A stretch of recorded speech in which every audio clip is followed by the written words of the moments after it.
Shanti.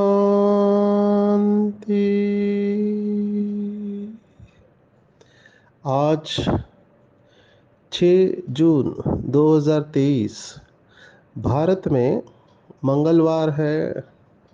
Today is 6th June 2023 and it's Tuesday in Bharat. आज की मुरली का जादुई रहस्य स्वयं को प्रेरणा देने के लिए Magical secrets of today's Murli for motivating the self। आज की साकार मुरली अगर हम देखेंगे तो एक शब्द के ऊपर मुरली चली है और वो शब्द है अशरीरी बनना। अशरीरी बनना, देही अभिमानी बनना, आत्मा अभिमानी बनना, निराकारी बनना या अव्यक्त बनना, ये सब शब्द कई बार बाबा के बच्चे इसमें मूंझ जाते हैं, कंफ्यूज हो जाते हैं कि या फिर जैसे विधेयी अवस्था है, तो ये सब एक है या अलग अलग है। तो इन शब्दों को हम अच्छी तरह से देखेंगे, लेकिन जो कल की मुरली की लहर चली है, बाबा की जब लहर चलती है तो वो एक ही पॉइंट लगातार आता है। तो कल के मुरली में भी था, वरदान में, आज के मुरली में भी आया हुआ है और मुझे वो पॉइंट इम्पॉर्टेंट लगती है, इसलिए मैं उसको पहले लूँगा। वो है सक्सेस का फॉर्मूला, सफलता। आज के ज़माने में हर एक व्यक्ति सफलता चाहता है और सफलता के लिए ईश्वर का, गॉड, अल्लाह का क्या फॉर्मूला है। तो बाबा ने कई सारे फॉर्मूले दिए हैं सफलता के। लौकिक में भी ये बातें बताई जाती है। बाबा ने उसको अलौकिक या दिव्य या डिवाइन टच दिया हुआ है। पहला बाबा ने सक्सेस का फॉर्मूला दिया है। वो कहावत है अंग्रेजी में कि डिटर्मिनेशन इज की टू सक्सेस, माना दृढ़ता सफलता की चाबी है। दृढ़ रहना चाहिए, डिटरमाइन होना चाहिए। मैं जब ये नशा छोड़ने के लिए टिप्स देता हूँ तो उसमें 12 डीज, अंग्रेजी में डी बोलते हैं, 12 डीज ऑफ डिटर्मिनेशन बोलता हूँ, डीज ऑफ क्विटिंग एनी एडिक्शन। तो पहला डी है डिसाइड करना। पहले आपको निर्णय करना है कि आपको ये आदत बदलनी है। दूसरा डी है कि आपको डिक्लेयर करना है, घर वालों को और दोस्तों को बता देना है ताकि वो चीज़ें आपको ऑफर नहीं करे। तो पहला डी डिसाइड करना, दूसरा डी है डिक्लेयर करना, तीसरा है कि उसमें डिटरमाइन रहना है, माना दृढ़ रहना है अपने संकल्प में। और बाबा ने कई मुरलियों में कहा है कि दृढ़ता ही तपस्या है। तपस्या और कुछ नहीं है, साधना और कुछ नहीं है। साधना एक शब्दों में अगर आप मुझे कहो तो श्रेष्ठ संकल्पों में दृढ़ता ही साधना है। और यहीं पे लोग कमज़ोर पड़ जाते हैं, दृढ़ता में कमज़ोर पड़ जाते हैं। और जो शक्तिशाली रहते हैं लंबे समय तक, उनकी विजय निश्चित है। मैं तो ये कहूँगा, विजय मिले या न मिले, आउटकम कुछ भी हो, प्रोसेस इज इम्पॉर्टेंट। माना आप जो श्रेष्ठ संकल्प लगातार करते हैं, लंबे समय तक करते हैं, वही सफलता है। इसको अच्छी तरह से समझना, क्योंकि इसको समझने में बहुत टाइम लगता है। भगवान ने, शिव बाबा ने बहुत बार मुरलियों में कहा हुआ है कि ज़रूरी नहीं है हर बात आपकी इच्छा के अनुसार हो।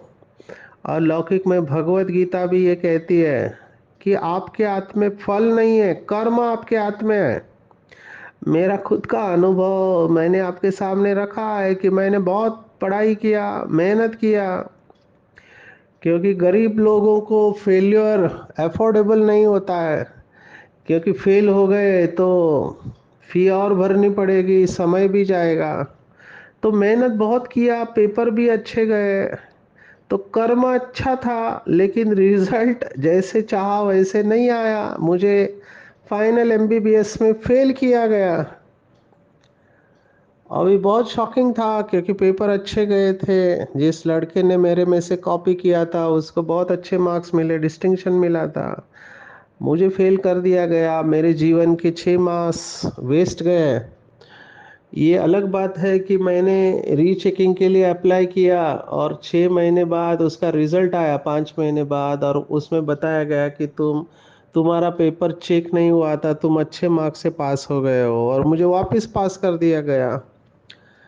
पर ये बात मैं क्यों कह रहा हूँ कि कई बार ऐसे हो सकता है जीवन में कि आपकी कोई गलती नहीं हो, लेकिन आपको भुगतना पड़ सकता है। और यहाँ पे कर्मों की गति गुह्य है, ये श्लोक आता है आज की मुरली में, चौथा अध्याय और 8वां अध्याय विशेष आया है। तो कर्मों की गुह्य गति है, ये चौथे अध्याय का श्लोक है। तो दृढ़ रहना है, पहला डिसाइड, डिक्लेयर एंड दृढ़ रहना है। उसके बाद आपको क्रेविंग होगा, माना जो चीज़ आपने छोड़ी है वो आपको बार बार याद आएगी, शरीर में उसकी याद आएगी तो तकलीफ होगी। तो आपको क्या करना चाहिए, तो आपको डिस्ट्रैक्ट और डिले, ये दो डी, डिलेइंग टैक्टिक्स यूज करना चाहिए। जैसे कोई सिगरेट पीता है तो उसको बार बार थॉट आएगा, वो कहेगा, अपने आप से बात करेगा, क्या मैं इतना आदी हो गया है, क्या मैं और नहीं रुक सकता, आधा घंटा, 1 घंटा। तो जितना हो सके इसको डिस्ट्रैक्ट, डिले करना है, फिर अपने आप को डिस्ट्रैक्ट करना है, अपने मन और बुद्धि को कहीं ना कहीं लगाना है, क्योंकि विड्रॉल्स ज्यादा दिन तक नहीं रहते हैं। ये क्रेविंग जो आती है, तल्लफ बोलते हैं जिसको, कि अभी सिगरेट चाहिए, अभी सिगरेट चाहिए, तो ये जो थॉट है ये भी कुछ मिनटों तक रहता है, बाद में वो चला जाता है। तो आपको अपने आप को डिस्ट्रैक्ट करना है, तो डिसाइड, डिक्लेयर, डिटरमाइन थॉट, फिर डिले करना है, डिस्ट्रैक्ट करना है, उससे भी कुछ नहीं होता है। तो आपको और बहुत सारी चीजें आप कर सकते हैं, जिसमें कि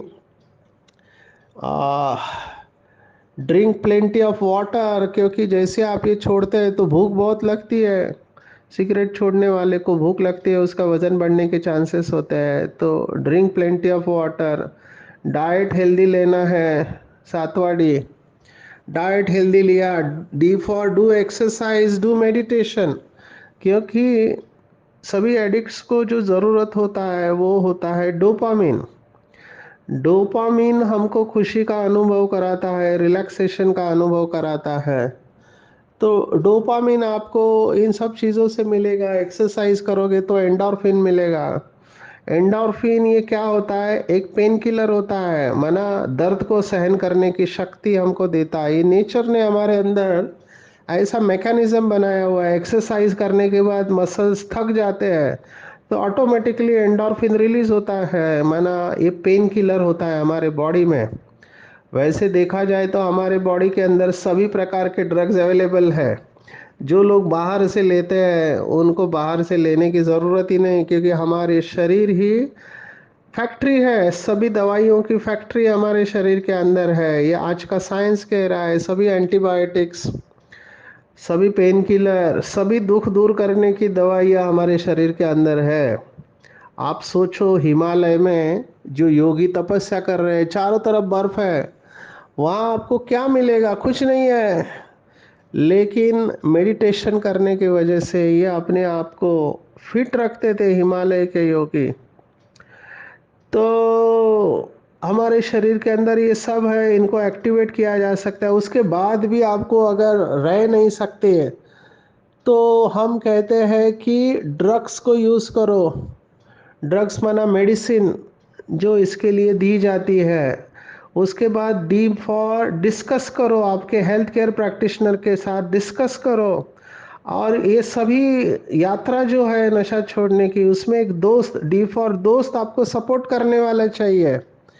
और अगर गलती से भी आप, there is something known as in English derailment, माना पटरी से ट्रेन नीचे उतर जाती है, जैसे अभी ये कोरोमंडल एक्सप्रेस का हादसा हुआ, तो उसको कहते हैं पटरी से नीचे उतर जाना। अंग्रेजी का शब्द है डी फॉर डिरेलमेंट। माना आप नशा मुक्ति का संकल्प किया, लेकिन आपकी ट्रेन, आपके जीवन की ट्रेन पटरी से नीचे उतर गई, तो हिम्मत मत हारना। पटरी से उतर जाना माना फिर से नशा करना, तो हिम्मत मत हारना, फिर से चालू करना है। क्योंकि अनुभव ये कहता है, स्टडीज भी ये बताती है कि कोई व्यक्ति नशा छोड़ने के लिए पहले 3-4 बार कोशिश करता है, उसमें वो सफल नहीं होता है, लेकिन आखिरी बार सफल हो जाता है। तो ये 12 डी हम कहते हैं, उसमें सबसे इम्पोर्टेंट है थ्रू आउट द जर्नी आपको डिटरमाइन रहना चाहिए, दृढ़ रहना चाहिए।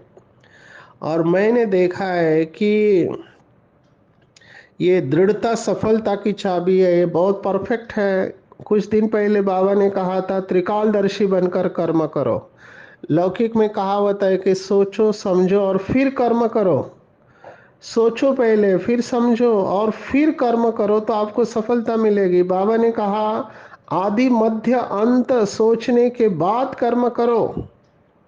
कोई भी कर्म करने के पहले उसका आदि सोचो, फिर मध्य सोचो और फिर उसका अंत सोचो, फिर कर्म करो। इम्पल्सिव होके कर्म नहीं करना है। कई लोग क्या करते हैं, इम्पल्स माना आते हैं और तुरंत कर लेते हैं। वो ये नहीं सोचते हैं कि अल्पकाल का सुख मुझे मिल रहा है, लेकिन सदा काल की हार है मेरी। लेकिन वो इम्पल्स पे काम करते हैं, इनके अंदर कंट्रोलिंग पावर नहीं होती है।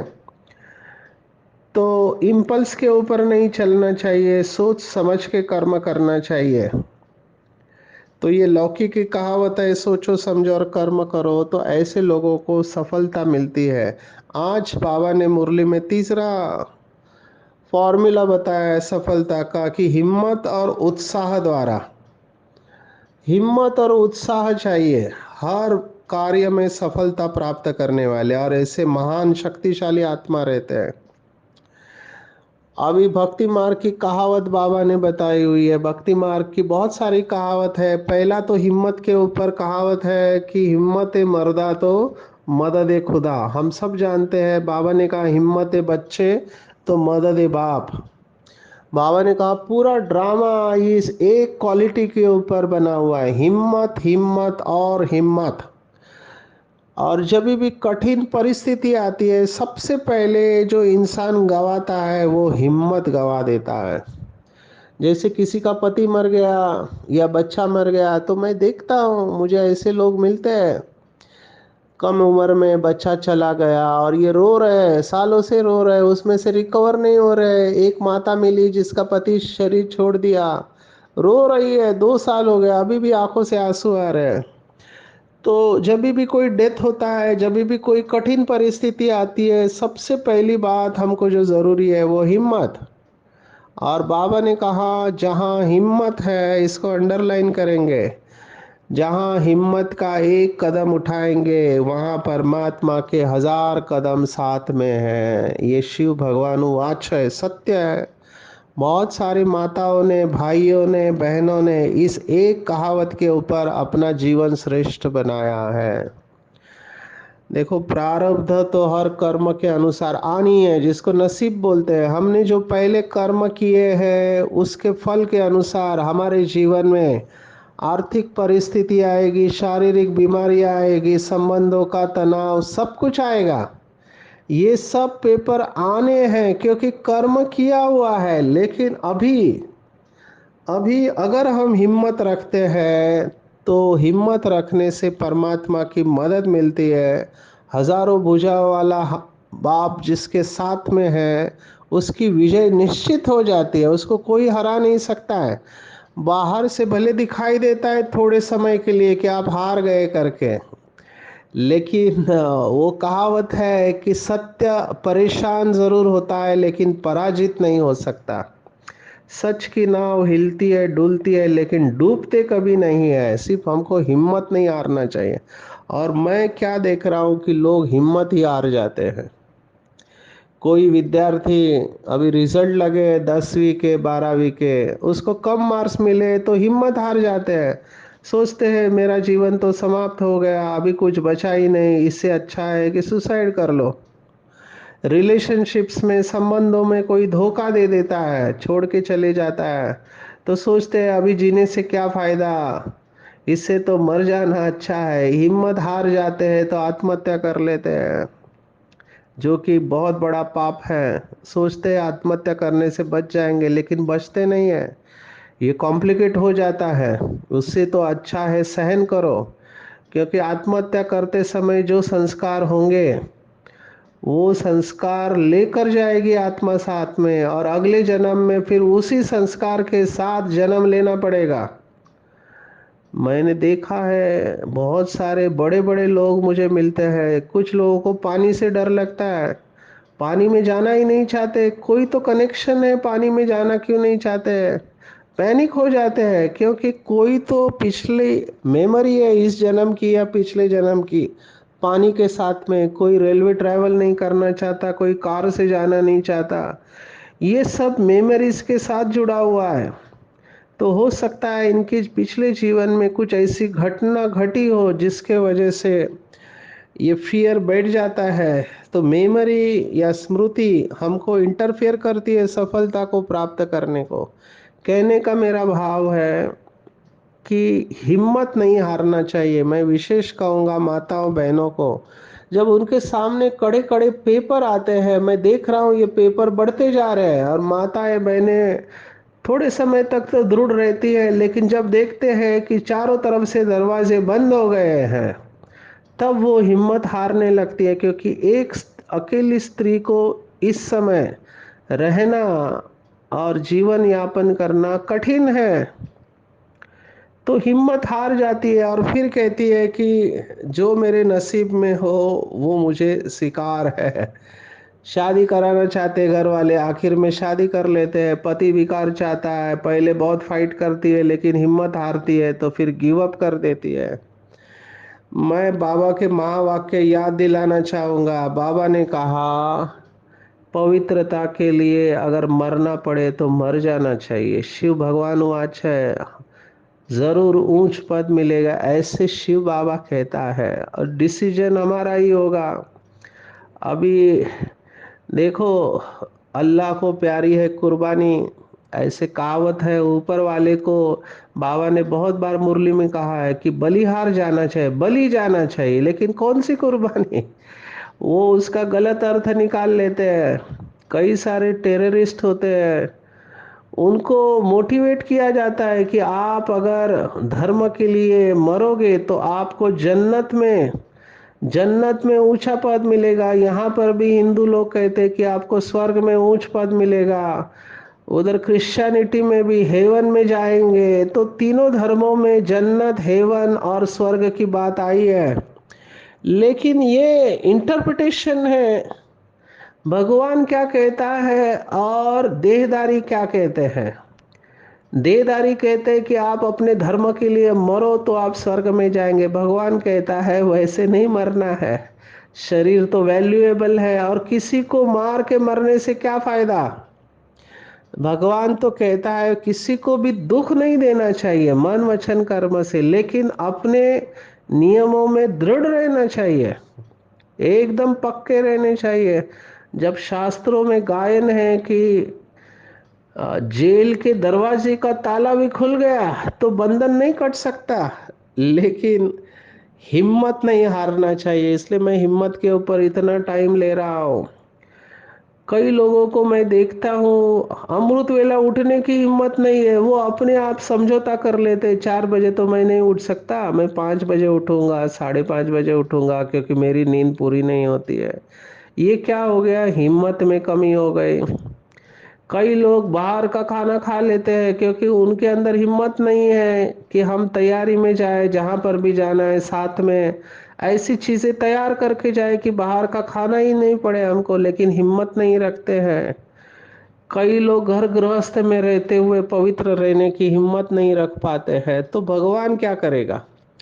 बाबा ने तो हिम्मत का फॉर्मूला दिया है कि हिम्मत है बच्चे तो मदद है बाप, हिम्मत है मर्दा तो मदद है खुदा। तो पूरा ड्रामा इस हिम्मत के ऊपर बना हुआ है। जीत हमेशा उसकी होती है जिसके साथ स्वयं भगवान है, और जहाँ हिम्मत है वहाँ भगवान है।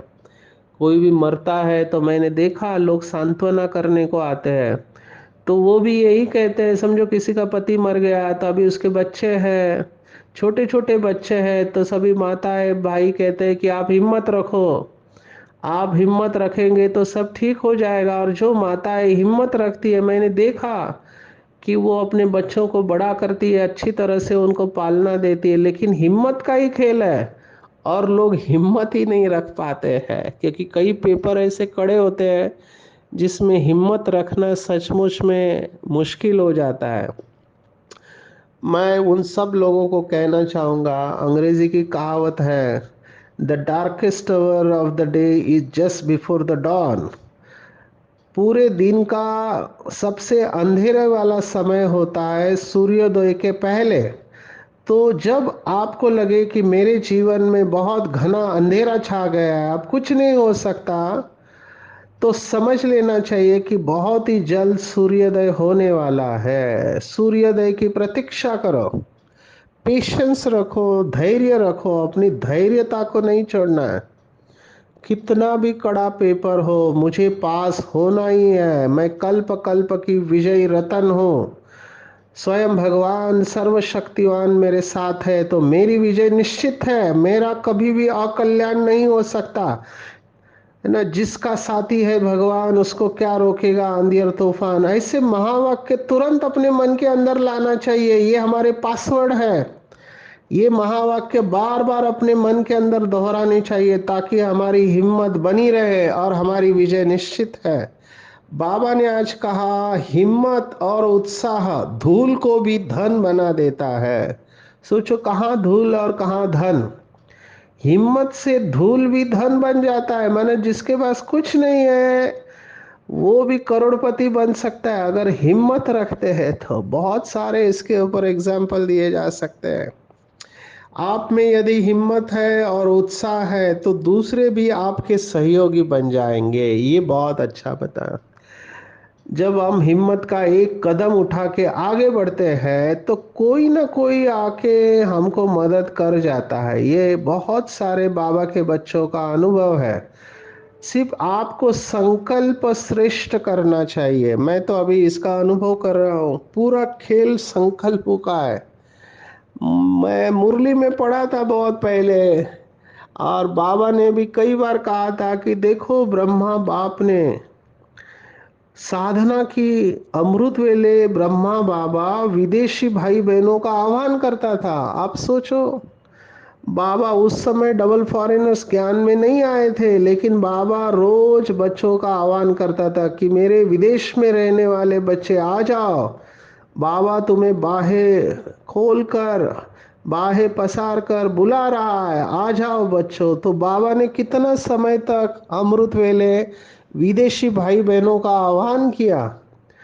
और जब बाबा ये मुरली में कहता था या साकार में भी कहता था कि इतने सारे बच्चे आएंगे तो उनके लिए मकान चाहेंगे, मेरे बच्चे रहेंगे कहाँ पे, तो दादियाँ मूंझ जाती थी, क्योंकि सामने दो चार लोग बैठे हैं और बाबा ऐसे मुरली चलाता था जैसे हजारों लोग बैठे हुए हैं।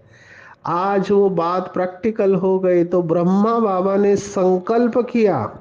तो जितने भी विदेश के भाई बहने हैं, डबल फॉरेनर्स जिसको हम कहते हैं, ये सब कब निकले हैं? 69 में अव्यक्त होने के बाद बाबा ने आह्वान किया। संकल्प की रचना है, इसलिए बहुत शक्तिशाली है, संकल्प से पैदा हुए हैं। तो अगर ब्रह्मा कर सकता है तो ब्रह्मा के बच्चे भी कर सकते हैं। हमको भी श्रेष्ठ संकल्प करना है तो सभी लोग हमको सहयोग देंगे। मैंने कितने सारे सेंटर के अनुभव सुने हैं, कोई पैसा नहीं था, लेकिन बहनों ने, भाइयों ने हिम्मत रखा तो कोई ना कोई आकर मदद करके गया। धन की कमी होगी तो बाबा ने कहा, उत्साह कहाँ ना कहाँ से धन को भी खींच कर लाएगा, सफलता को भी खींच कर लाएगा। तो जो निमित्त महान आत्माएं हैं उनका काम है स्वयं उत्साह में रहना और दूसरों को भी उत्साह दिलाना। एक ही टारगेट रखो पूरे दिन भर में कि मुझे उत्साह में रहना है और औरों को भी उत्साह में लाना है। आप सोचो, क्रिकेट की टीम है, अगर कैप्टन ही अपना उत्साह गवा दे, फ्रस्ट्रेट हो जाए, तो टीम कैसे जीतेगी? तो निमित्त आत्माओं को ये समझना चाहिए कि मुझे उत्साह में रहना है, सभी को उत्साह में लाना है, और हम सब निमित्त है। केवल सरेंडर टीचर्स बहनें निमित्त नहीं है, भाई निमित्त नहीं, हम सब हर एक जहाँ पर है हम सब निमित्त है। और जब हम ऐसे उत्साह में रहेंगे, तब जड़ चित्रों में सदा मुस्कुराता हुआ शक्तिशाली चेहरा दिखाते हैं। तो अभी का हमारा यादगार भक्ति मार्ग में मंदिरों में वो मूर्ति दिखाती है जिसके चेहरे पे मुस्कुराहट है। तो इसके लिए इतना मैंने टाइम दिया जानबूझकर कि आप कभी भी अपना उत्साह और हिम्मत हारना नहीं है। क्यों? ये मैं इसलिए कह रहा हूँ कि इस समय मैं बहुत भाई बहनों को स्ट्रगल करते देख रहा हूँ। बहुत कम है जो बिल्कुल निश्चिंत होके बहुत अच्छी अवस्था में चल रहे, मेजॉरिटी लोग स्ट्रगल कर रहे हैं क्योंकि संस्कार परिस्थिति आते जा रही है कि ड्रामा का एंड है तो पेपर तो आने ही है। देही अभिमानी बनने का अभ्यास करना है, देह के सब धर्म भूल जाने हैं। ये अशरीरी अवस्था विदेही अवस्था, इसके बारे में थोड़ा बताते हैं। जैसे विदेही माना देह से न्यारी अवस्था, अशरीरी माना शरीर से न्यारी। तो इसमें दो शब्द है, आत्मा अभिमानी और देही अभिमानी। देही माना आत्मा, आत्मा माना आत्मा। तो इसमें क्या फर्क है? तो फर्क ये है, एक होता है अभ्यास और एक होती है अवस्था। आप देही अभिमानी बनने का अभ्यास करो तो आपकी अशरीरी और विदेही अवस्था बन जाएगी। देही अभिमानी माना क्या? चलते फिरते, उठते बैठते, खाते पीते, जागते सोते ये अनुभव होना चाहिए कि मैं बिंदी हूँ, सूक्ष्म हूँ, निराकार हूँ। ये अभ्यास करना चाहिए और अपने सभी गुण कॉन्स्टेंटली इमर्ज होने चाहिए कि मुझे शांति चाहिए नहीं, मैं हूँ ही शांत स्वरूप, मुझे प्यार चाहिए नहीं, मैं हूँ ही प्रेम स्वरूप, पवित्र स्वरूप। तो ये गुण कॉन्स्टेंटली इमर्ज रखना माना देही अभिमानी अभ्यास करना। और बाबा ने कहा, जब आप ऐसे याद की दौड़ी लगाएंगे, याद की दौड़ी माना जैसे आप विजुलाइज करो 100 मीटर हम भाग रहे हैं, यहाँ से हमको परम धाम तक भागते रहना है, भागते रहना है। एक ऐसा समय आएगा, बाबा ने कहा कि दौड़ी लगाते 100% बल आ जाएगा। उस समय हम किसी को भी समझाएंगे तो उसको फौरन तीर लग जाएगा, लेकिन उसके लिए अशरीरी हूँ, अशरीरी हूँ, अशरीरी हूँ, ये अभ्यास बार बार करना पड़ेगा। अशरीरी हूँ, अशरीरी हूँ, अशरीरी हूँ। बार बार अपने आप को याद दिलाओ कि मैं अशरीरी हूँ, शरीर से अलग हूँ, मुझे अलग होना नहीं है, मैं अविनाशी हूँ, अशरीरी हूँ। जब ये अभ्यास पक्का हो जाएगा तो चलते फिरते ऐसे अनुभव होगा कि मैं अलग हूँ, शरीर अलग है, मैं अलग हूँ, शरीर अलग है। बाबा ने कहा, देखो आज का जज भी नहीं जानता, बैरिस्टर कोई नहीं जानता कि आत्मा क्या है। और बाबा के यहाँ पे एक अनपढ़ भाई बहन माता, गांव का भाई या माता, वो भी कहते हैं कि हम आत्मा है। तो ये आत्मा का अभ्यास, निराकार से साकार का अभ्यास बहुत पक्का करना है। मुझे इस अभ्यास से बहुत फायदा हुआ है। धर्म भी नहीं लाने हैं कि मैं क्रिश्चियन हूँ, मैं मुस्लिम हूँ या मैं हिंदू हूँ, ये भी देह के धर्म है। और भगवान यही कह रहा है, देह को भूलो, देह के धर्म को भूलो, देह के संबंधों को भूलो। ये 18वां अध्याय है, सर्वधर्मान परित्यज मामेकम शरणम व्रज। सब कुछ भूल के अपने को आत्मा समझ, बाप को याद करो, तभी आपको करंट मिलेगा, शक्ति आएगी। तो ये अभ्यास बहुत करना है। जिनका ये अभ्यास होगा वही विजय माला में आएंगे। किसी के साथ डिबेट नहीं करना है हमको, क्योंकि माया देह अभिमान में लाती है, जीवन बंधन में लाती है। ऐसे बाबा ने कहा। आज बाबा ने ब्रह्मा का दिन, ब्रह्मा की रात भी याद की है। और बाबा ने कहा, मेरा जन्म और कर्म दिव्य है, मैं एक साधारण बूढ़े तन में प्रवेश करता हूँ। फिर से याद दिलाया है, हम सब अपनी तकदीर बना के आए हुए हैं, तकदीर हमारी बनी हुई है। सेकंड में जीवन मुक्ति का वर्षा हमको प्राप्त करना है। और परमात्मा की छत्र छाया में रहना है। जो बाबा के बच्चे परमात्मा की छत्र छाया में, स्नेह की छत्र छाया में, वो सचमुच में भाग्यवान है। जिन्हें भगवान का प्यार, अल्लाह का प्यार, गॉड का प्यार अनुभव होता है, उनका क्या कहने। और हम सब बाबा के बच्चे ऐसे परमात्मा स्नेह की छत्र छाया में हैं, क्योंकि हम ही मुरली को सुन सकते हैं। भगवान के महावाक्य हमको ही पता है, तो हमने बहुत अच्छा कर्म किया, इसलिए हमको परमात्मा हमसे बात करता है। तो अपने भाग्य के ऊपर नाज करो कि मैंने कल्प कल्प 100% याद की दौड़ी लगाकर नंबर 1 लिया है, और हिम्मत और उत्साह के द्वारा हर परिस्थिति में मुझे विजय प्राप्त करना है। मैं महान आत्मा हूँ। अच्छा, ओम शांति।